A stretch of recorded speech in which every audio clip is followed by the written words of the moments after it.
Coming up on this special edition of Cronkite Sports Live, we're one day away from the Territorial Cup, and we've got the breakdown of the game. Plus, find out how the football team is overcoming the injury of its vocal leader on defense. And you won't want to miss our top plays of this year's football season. All of that, so much more. This is Cronkite Sports Live on location.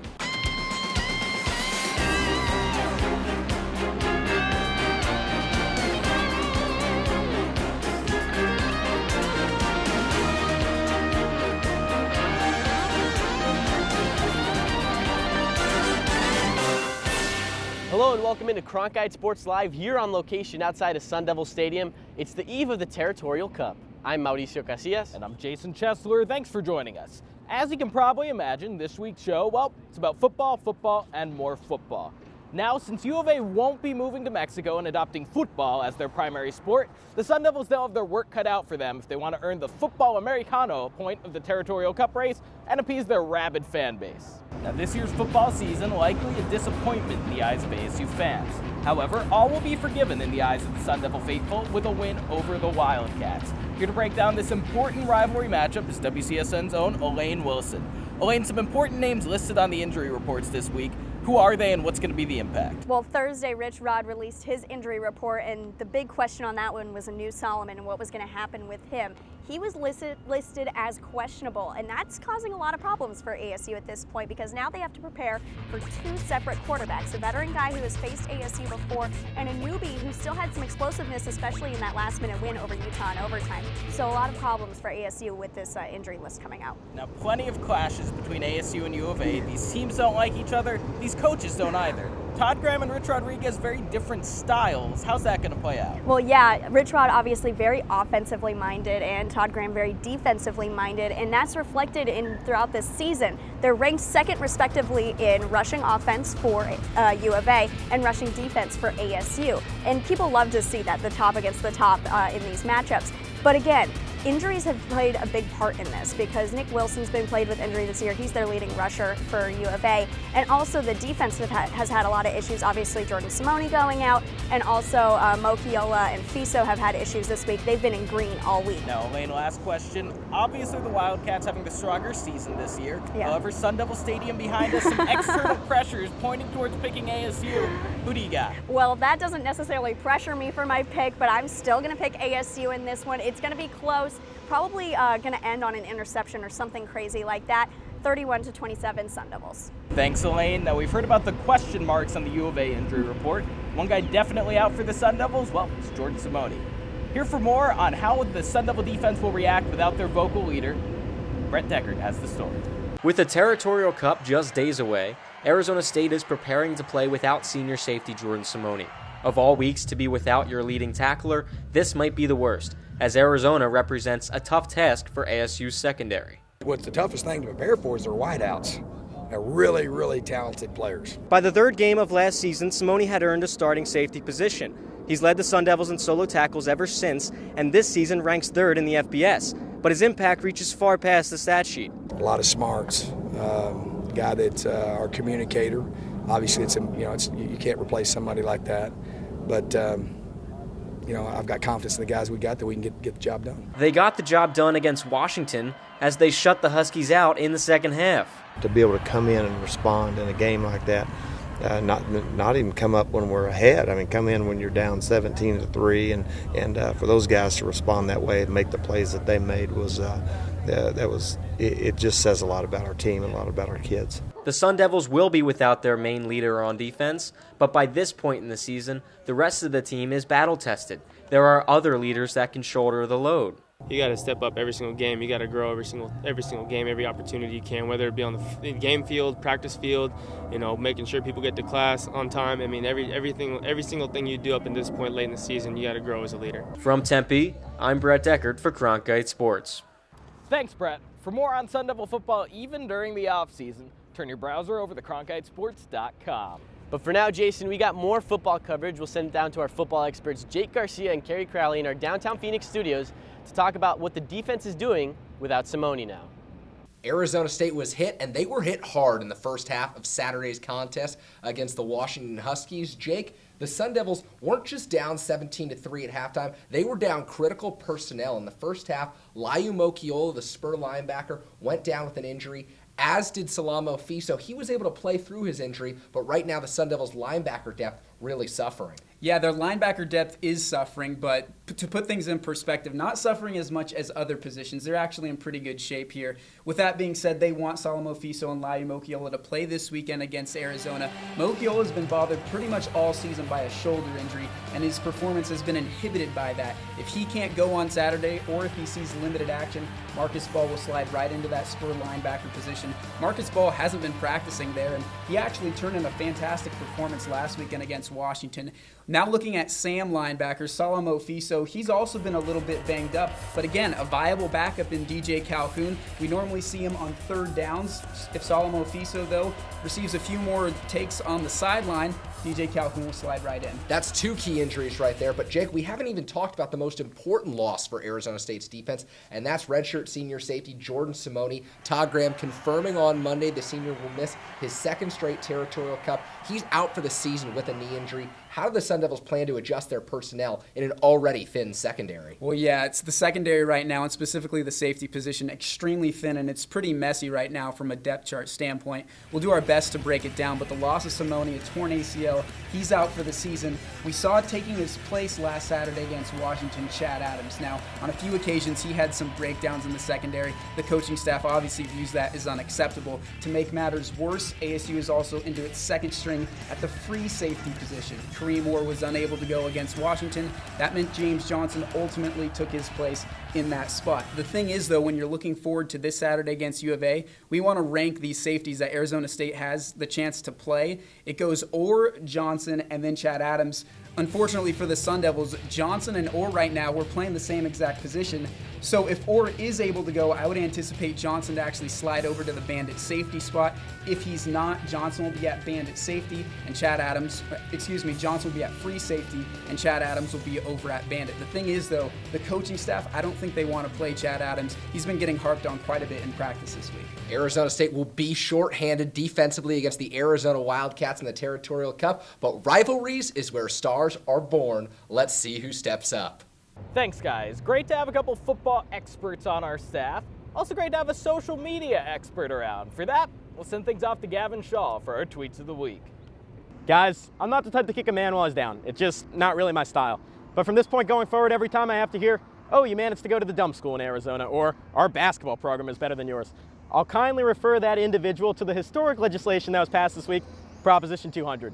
And with that, let's hit the tweets. First, we start off with the face of Cali, Demario Richard himself. He says he needs to find himself. Guys, ASU fell out of playoff contention, count it, about 4 or 5 weeks ago. Is it too late for the soul searching? Gavin, never too late for soul searching. I'm very impressed by Demario Richards having a real existential moment here. I hope you do find yourself. You're more than just the face of Cali. I was about to say, Jayson, I thought he already knew himself, the face of Cali. That is like one of the best Twitter handles I've ever heard of. I wish I was the face of Texas, but Demario, man, I thought you knew yourself. All right, guys, now let's switch up social mediums and head over to Instagram. Armand Perry hurt his ankle earlier this year. He's out for the season, but he's going to come back with a vengeance next season, saying he's going to be savage, talking about someone's mother, perhaps even his own. But guys, what I'm really focused on him is the guy he tags. He @ MZ Tosha. Are we sure this isn't just a fancy social media handle for offensive coordinator Mike Norvell? Well, Gavin, I have no idea if that's the case, and I figure Mike Norvell is probably @ Mike Norvell ASU or @ Mike Offense, or I don't know. But I will say this, him referring himself to a savage and coming back as a savage for his mother, were you not a savage before? Ooh, good point, Mal, but I'm going to give a little bit more credit out there. I'm usually pretty opposed to inspirational Instagram captions. I'm usually not fired up by this kind of thing, but after reading that one, I'm ready to go. I want to hit somebody. Savage. Guys, I don't think we can leave without taking one more shot at our friends down south. Brad Denny with the tweet here. Guys, Proposition 200 was a fictitious proposal created by Arizona State students, suggested that Mexican students at the University of Arizona could get free in-state tuition. So guys, I have to propose this one to you. If Arizona State wins the football matchup on Saturday, should the University of Arizona have to move from the comfy confines of Tucson to Mexico City? The NFL is expanding internationally. Why can't the Pac-12 do it too? I'd love to see a school down in Mexico City. If it's that school down in Tucson, so be it. I'm staying away from the Daily Wildcat on this one. Try not to insult other student publications, but wow. Jayson, I will call out your guys' geography skills. Mexico City is so far south from Tucson and the Arizona border. There's no feasible way that students can commute from their class in the Tucson campus to their class on the Mexico City campus. It would take days, not about it. Stay where you are. Guys, all I can say is we'd have a fun media trip all the way down south to Mexico City. That's all I have for you. Thanks so much for having me in. Thanks, Gavin. Yes, it may seem like the world revolves around football, and technically for this show, it does. But don't worry, we didn't forget about the other sports. The ASU men's basketball team has now won 2 in a row after stumbling out of the gates against Sacramento State. On Wednesday, they took care of Kennesaw State by a score of 91-53, and surprisingly, junior college transfer Obi Oleka led all scorers with 19 points. ASU women's basketball started the season ranked 15th in the nation. That's where the good start ended. They dropped their opener against number 18 Kentucky 68-64, but they'll have a chance to bounce back on Saturday against an unranked SMU team. The Sun Devil hockey team is coming off of its first ever sweep as a Division I team. The team knocked off Lake Superior State in back-to-back nights last weekend, and Coach Powers was so pleased with the performance that he gave the team the weekend off. Well, actually, that's just how the schedule kind of worked out. Sun Devil Wrestling has had a solid start to their hyped-up second season under head coach Zeke Jones. A 4-2 start as the team in the coveted Others Receiving Votes section of the top 25, and Blake Stoffer, he's the star of the team, is undefeated, ranking in the top 3 at 184. All right, that's enough other sports. We know what you're here for. Let's talk more football. That's right, Jayson. The Sun Devil football team was destined for a great season, or so people thought. Kirk Herbstreit picked them as his playoff pick. Pete Thamel of Sports Illustrated picked Berkovici to be a Heisman winner. And yes, even Todd Graham said this is the most talented team he's ever coached. And yet here on a chilly mid-November day, ASU stands at 5-5. Disappointment is the first word that comes to mind. But is there still a way that the Sun Devils can salvage their season? For more on that, we bring in WCSN football reporter Zach Pocklib. Now, Zach, we would have never thought that the U of A game would come down to bowl eligibility for this Sun Devil football team. But what does making a bowl mean for this team? It doesn't mean so much for the 2015 team as it does the 2016 team. Although you want to send the seniors out on a high note, you want to win the game, send them out positively. Those extra practices you get leading up to the bowl is what's really important. Guys like Chad Adams, James Johnson on defense, getting the younger quarterbacks, Manny Wilkins, Bryce Perkins, some reps, some extra reps. It's like a mini spring when you get to prepare for that bowl game. So if 2016 they come out quickly, you can credit it to getting those extra practices in December. Now, Zach, best case scenario for the Sun Devil team, they finish 8-5. They beat U of A, then the following weekend go to Cal and win, and then win their bowl game. Does an 8-5 record appease these Sun Devil fans? I don't think so, because of the championship aspirations that they set themselves and that nationally they were expected to fulfill. When you get knocked out of the Pac-12 race and the college football championship race so early in the season, it's just kind of, you get into that mundane, you go through the motions in the middle of the season. Everybody's pretty much accepted that this season didn't live up to expectations. So 8-5, it's not horrible, but it's not what everybody was expecting, and because of that, it's a disappointment. Territorial Cup, again, the most important game of the season for ASU, especially this one because it means bowl eligibility. Zach Pocklib with the latest on the football team. Zach Pocklib, very knowledgeable on Sun Devil football. ASU fans very passionate about this Territorial Cup matchup, but do they know what they're talking about? That's what Nick Wixman set out to find out in this week's edition of Street and Greet. Not so live from Wells Fargo Arena in Tempe, Arizona at Camp Fargo. I'm Nick Wixman. This is your Street and Greet Territorial Cup edition. It's an ASU U of A thing. I mean, adding NAU just wouldn't be right. The Tri-Wizard Cup, that sounds like something out of Harry Potter. It is out of Harry Potter. That's what I thought. I think that's fabulous. Oh my gosh, I would love that. Yeah? Yeah, I'm a huge Harry Potter fan, so it would be awesome. I don't really like it, actually. I think it's a stay between U of A and ASU. They're just going to stay up there and just do their own thing. So I don't know, that's kind of like, you know, there's PS4 versus Xbox One, and then there's whoever likes the Wii U. Like, why does NAU even get involved in that conversation? There's like the Crips, the Bloods, and then whatever gang Sha Na Na was in. Honestly, I have not watched much of AU this year, so I can't give you an educated comment on that. I think they're pretty high, just like they're 6-5 right after the win of U of A. I think that'd be pretty good to be in that bowl game. I think he's going to do solid. He has had solid performances in the past against pretty good defenses, so I expect him to perform well. Yeah, I think so too. I think the U of A ASU defense is spot on. I think they're going to destroy U of A just overall. That'll do it from Camp Fargo in Tempe, Arizona. That's your street and greet. Let's send it back to you guys. Thanks, Nick. Great work as always. Now, Jayson, I can't think of a better way to close this show off, our special football edition, than our top 5 plays of the football season. Let's get started. Whoa. Play number 5, it's ASU against Oregon. Quarterback Vernon Adams drops back, and look at this! Picked off by Kareem Orr, acrobatic finish. Kareem the Dream gets the pick. However, the Sun Devils would lose that game in overtime. Play number 4, Tim White on the return against Utah, casually walks to the outside and takes a gentle stroll to the end zone. That's how Tim White walks, guys. He's just that fast. Oh, hey, he scored a touchdown. All in the day's work for Tim White.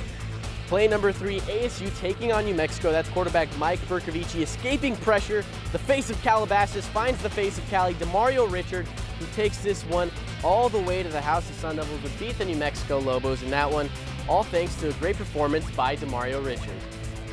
Play number 2, ASU taking on UCLA. No, I think we're mistaken. It's just a simple handoff. Nope, Burko keeps it, fools everyone, even me. 34 yards to the house. Burko in slow motion, he's actually much faster than that. We slowed the video down. Don't be confused, guys. Burko's a speedster. And finally, our top play of the football season so far, it's Kalen Ballage against UCLA, rumbling his way through a bunch of Bruin defenders, makes it into the end zone. Ballage sealing that win against UCLA. Beautiful stuff from Ballage. There you see Cody Cole pulling him across. Sun Devils get the win. Biggest win for the Sun Devils this season so far. Really some great plays this year, and you know, Mauricio, if you only watch the top 5 plays, looks like a pretty successful season for ASU football. Definitely way better than a 5-5 team, that's for sure. That's all the football news we've got for you today, but for more, and hey, maybe some other sports too, you can click right on over to cronkitesports.com. And guys, we talked about it all show. Be sure to check out the Territorial Cup tomorrow at 1:30 p.m. Thanks for watching. For Jayson Chesler, I'm Mauricio Casillas. This has been Cronkite Sports Live here on location.